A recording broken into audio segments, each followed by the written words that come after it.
Why are spooky bands insanely popular? What made the new Hayashi band and dandadan so popular? How do they keep making cartoon bands like Huntrix and the Hex Girls? And why do we always become so obsessed with them? In this video, I'm gonna explore the ancient history between music and the undead, examine what makes all of these kinds of characters so special, and explain how spooky bands reveal the magical ability of music to connect the past to the future. And we can see all of this in the overnight popularity of dandadan's Hayashi band. The surprising part about this fictional group of characters is that there's nothing special about them, at least not on the surface. If you're like me, then you probably have no idea what a Hayashi band even is. So I looked it up thinking it was going to be some mythical band of badasses that use the power of music to expel the dead, but nope. Yeah, they just play the background music it plays. In fact, that's kind of the point of the Hayashi band in dandadan. Part of the joke is that Momo and the other characters are expecting this very traditional looking band before Dragon Force shows up.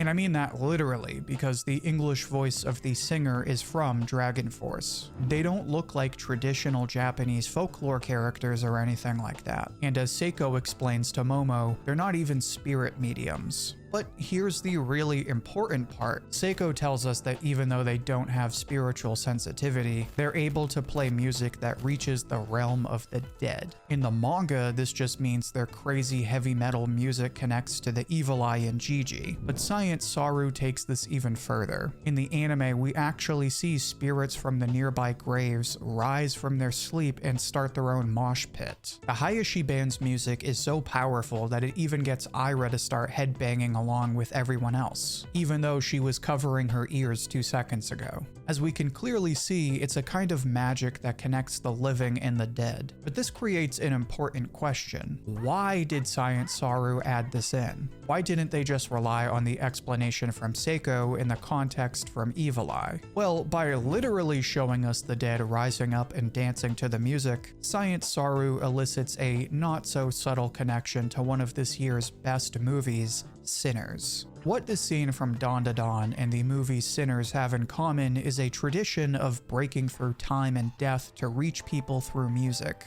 If you haven't seen Sinners, then all you really need to know is that it's a story where certain individuals can play music that is so good that it attracts spirits of people from the past, the present, and even the future. And in the very beginning of the movie, they explain that these people have been present in every group of people in history. The ancient Irish call them Philly. The Choctaw Nation calls them Firekeepers. The people of West Africa call them griots. Every culture in every point in time has had people that serve as storytellers, and they all do the same thing. 1, they preserve history through music. And 2, they use their music to connect the spirit of the past to the culture of the present. This is where we get these spooky vibes of bands like Hayashi. They literally connect us to the dead. But on a meta level, they also connect us to the people of the past by inheriting their stories. And even more importantly, what these gifted people show us is that people all around the world, regardless of time or culture, all have an uncontrollable, instinctual love for music. A love so strong that it even wakes up the dead. It's this love for music that made everyone on the internet love the Hayashi band, even if they didn't prefer heavy metal. Their music is so good that it reaches the world of the dead, and this is also why everyone around the world is currently obsessed with Huntrix and K-pop demon hunters. As we're finding out, K-pop is even more popular than heavy metal. So when you take this same trope of spooky bands and combine it with a genre of music like K-pop, it's no surprise that K-pop demon hunters is dominating Netflix and Spotify and frankly the internet. And it only makes more sense when you see the connections to the Hayashi band and the story of Sinners. In K-pop Demon Hunters, Huntrix is actually a group of girls that has inherited their roles as exorcists from a long line of musical demon hunters. In ancient times, there were hunters with special voices that could fight the undead. They would eventually use this power to create a golden veil so that the ghosts and monsters couldn't escape escape the world of the dead. But something that fans might forget is that these first hunters also connected the living people by igniting souls and bringing them together. Their music was so good and their songs were so inspiring that they magically attracted everyone around them. And right away you can see how K-pop Demon Hunters is connected to stories like Dandadan and Sinners. We see a history of gifted musicians whose music is so powerful that it reaches the dead and also connects the living world throughout the past, present, and future. Obviously, K-pop Demon Hunters is popular because it's a beautifully animated movie and because it uses one of the most popular genres of music, but it also reaches beyond cultural barriers because of the way it makes full use of the story of music connecting the living and the dead. This is a story that people love to see because it combines two of our favorite things: our love of music and our connection to the world of the spirits. But that's just one part of why we love these kinds of bands. Huntrix has catchy music, so we love their songs. But even though they're the only band in this video that can actually hunt demons, they're not really spooky. And people love all things spooky and undead. It's why people look forward to Halloween for months, even in the summer. But what is it about spooky vibes that we love so much, and what is it about spooky bands that make them any different from other bands?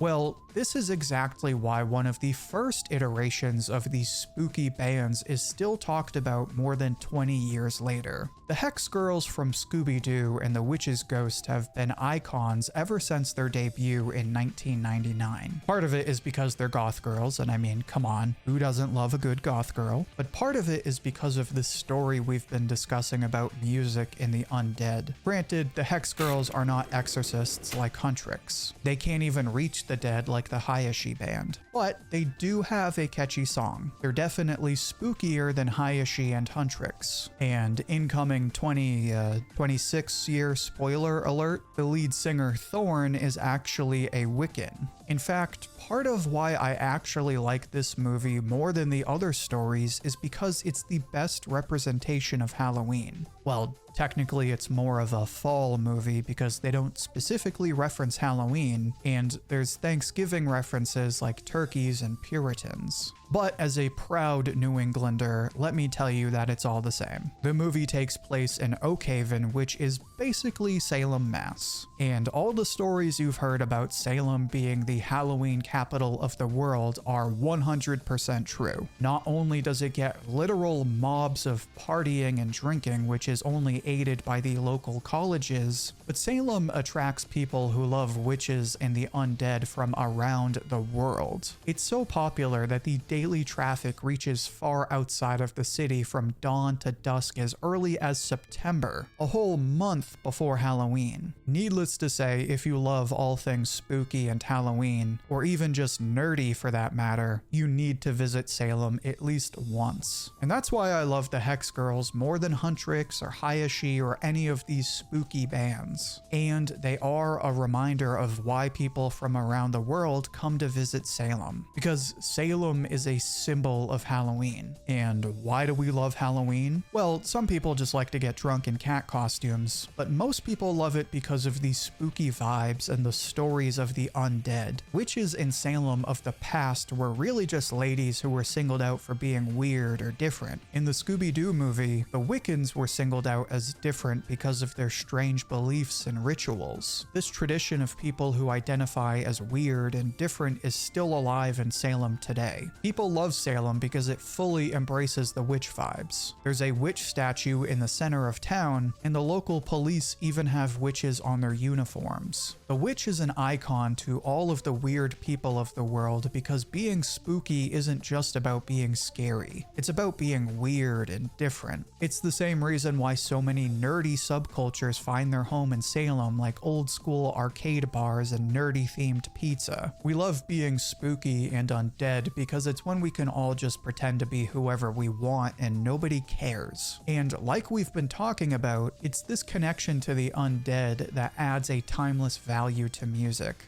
In fact, this is even kind of talked about in the Scooby-Doo movie. Thorn doesn't come from a line of demon-hunting rock stars, but she is part Wiccan. And Wiccans were, or I guess are, a group of people that respect the world of the dead and practice healing rituals through the gifts of nature, not to be confused with the curses and hexes of witches. And it's this relationship to nature and the Wiccans of the past that makes the Hex Girls another great example of these gifted musicians. They can't literally reach the dead, but they do inherit the culture of the past Wiccans, and their music is so catchy that anyone, regardless of their age or background, can sing along. But that brings us back to our original question about the Hayashi band. What was it that made them so insanely popular after just one episode? They're not Wiccans, they don't fight demons, they are heavy metal, but they're not goth girls or K-pop girls. In fact, as much as I love heavy metal, it's not exactly mainstream. On top of all that, the Hayashi band doesn't inherit any culture and they don't tell any ancient myths or stories. So what do they have anything to do with the musicians of the past or these other fictional bands? Really, it's the power of their music. Like we said earlier, their music is so enchanting that it made Ira sing along and it woke up the dead. It doesn't preserve any cultures or stories, but it still connects the living and the dead across time. And it does this by tapping into something that everyone around the world is controlled by: a deep love for good music. It's the reason why you start bobbing your head to good songs even when you're not really listening. It's the reason people around the world love Taylor Swift. It's the reason Metallica could pick up and go perform in Moscow and get a record-breaking turnout. It's why more and more people are listening to anime openings that they don't even know the lyrics to. It's because good music is good music. It doesn't matter if it's rock and roll, country, or K-pop. Music is a language that goes beyond written words. It's a universal language that everyone can understand. This is why music comes up again when Turbo Granny trains Okaroon. Music has certain patterns that we all recognize. In fact, it's because of these patterns that we're basically programmed to love good music. They've done studies where they observe brain functions when someone solves a math equation and when someone listens to music, and what they found is that these two things activate the same parts of our brains. This is the reason that we as humans have evolved to look for and solve patterns. So when you hear the patterns come together in a song, your brain is literally hardwired to get a dopamine rush from those patterns. And what are patterns if not stories that we tell over and over? These stories are the reason people love music.